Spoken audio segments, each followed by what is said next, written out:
Well, look back, I'm running out of God, no, believe me.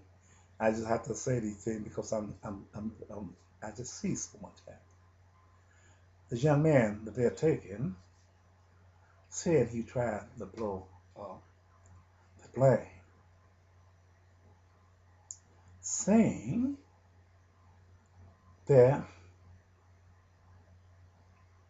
he was trying to make sticks on a plane. They can say this to people that is have a foolish mind. They can say this. When you look at that young man, the sadness on that man's face, even in his when ain't nobody got nothing on him, the man can't boil water without burning it. Just how when you look at him, he cannot burn water. He cannot boil water. He's not. He's not the man. I've been around evil men, which is in the governmental body, in the police department here in the United States of America. I done seen them. I done seen both sides. I've seen them in the military who is in was in it. You could tell me something about that personality. They'll do things real sneaky, right? They'll try to gain your confidence. They'll come in pretending they are you. And at the end of the day, they're watching your views, pretending, laughing, and grinning with you with a smile. And at the end of the day, he will deceive you. I see this. I know how they operate. I'm seeing. Hey, boy, mm-mm. No, no, no. I said there in Pine Bluff, Arkansas.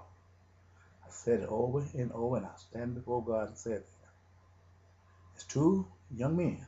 The alleged came from Little Rock, who was guilty, made guilty of a crime, and I saw this woman, a white man, did this crime.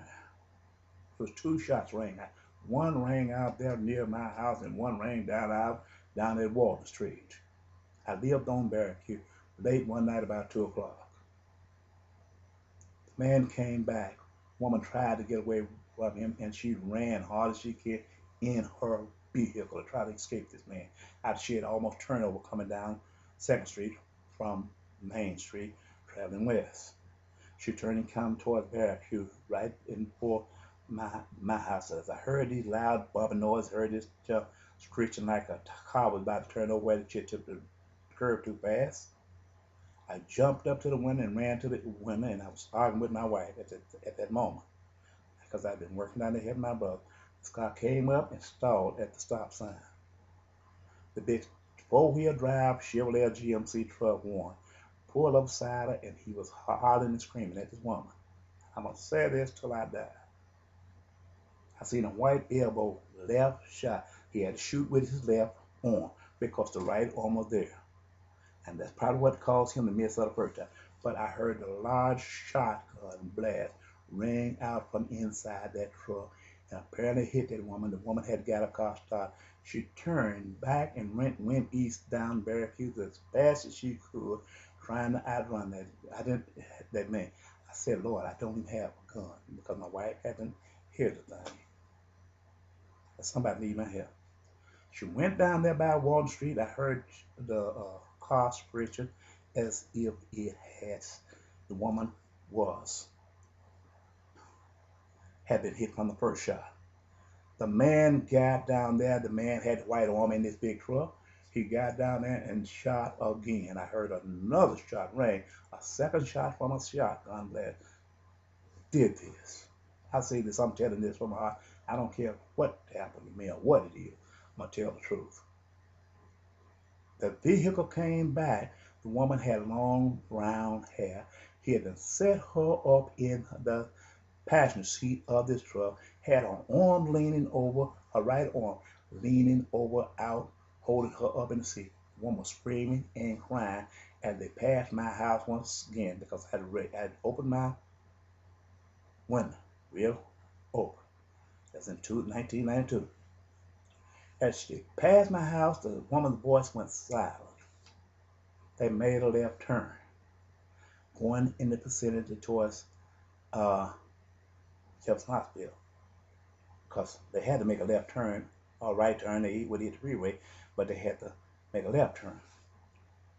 Getting up there to that next street, which would be Second Street, there was a police light. Turned their light on them because he got there. He saw the man when he blew the stop sign coming from towards my house. The woman had just went silent. She was screaming. And he got there, and before he could make it to the next street, the police stopped him because I seen the blue light flashing over the light. Police stopped him. They knew what he had did. But at the end of the day, they apparently charged 2 black boys with it. They were going to go and get capital murder against them and take them boys' lives. I didn't know what was going on that day, but I know, when you got in a racist nation, when you was in a racist town, you cannot sit up there and say it makes it impossible for you to come say something about something like that and without getting charged with a crime. They're turning around on you. This is what I believe them 2 young boys did. Their parents sit up there and told them they put a murder charge against them to take their life. They said it's from Little Rock. They went on there to rob the people. They got life without parole, and they was. I'm concerned they're there now. This is the way the CIA works. This is the way the government body in the United States work.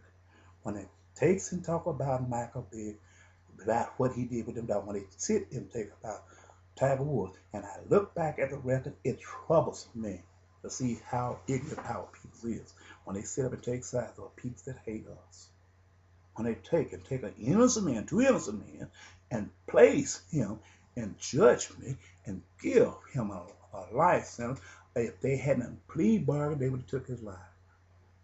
This is what makes me angry. I said to my God, this don't need to go over the world. This democracy don't work. It don't need to be over there in them cities. And this is what these people are doing. They're so evil, they'll rob us out of our freedom here on the base of the United States of America. And they will also take us and rob us out of their eternal life. It doesn't matter. These boys from 1992 up to now, I guess they still in the penitentiary. This is the United States of America. This is the man who proclaimed them. And when I think about the people in Arbor Grave prison, I think about how unjust they is. What they did? I don't know how my house really got firebombed the year of 1997, but they firebombed it through the doorpost. I don't know whether this got addicted the year of 1994, and they was trying to, and I said something about this here, and they was trying to shut them out. But the only thing it was a prophecy written down in the prophecy of Isaiah chapter 6, 1-7, speaking of my house as it was firebombed. This prophecy, I can say one thing, it was Bible prophecy spoken of by God all of these years, what connected me to Jesus Christ and John the Baptist. Well, when God gave me a charge, he seen my heart and he knew what type of person I am. I didn't know who I was. But now, I have a responsibility to take and seeing these things. I know these things. Just like our peoples know how we was treated when we came out of slavery. There's not one. We know how it is when we see the American prison is flooded with our peoples. When we see the drugs infestation is above among our people. When we see the mothers of our children is acting like a harlot in the street. When we see the fathers of our children molesting his own daughters and taking and defiling his own son, something is wrong with our people. And if we don't search the record over and see where it came from, none of us going to be fit for the harvest that God had ordained for us through the blood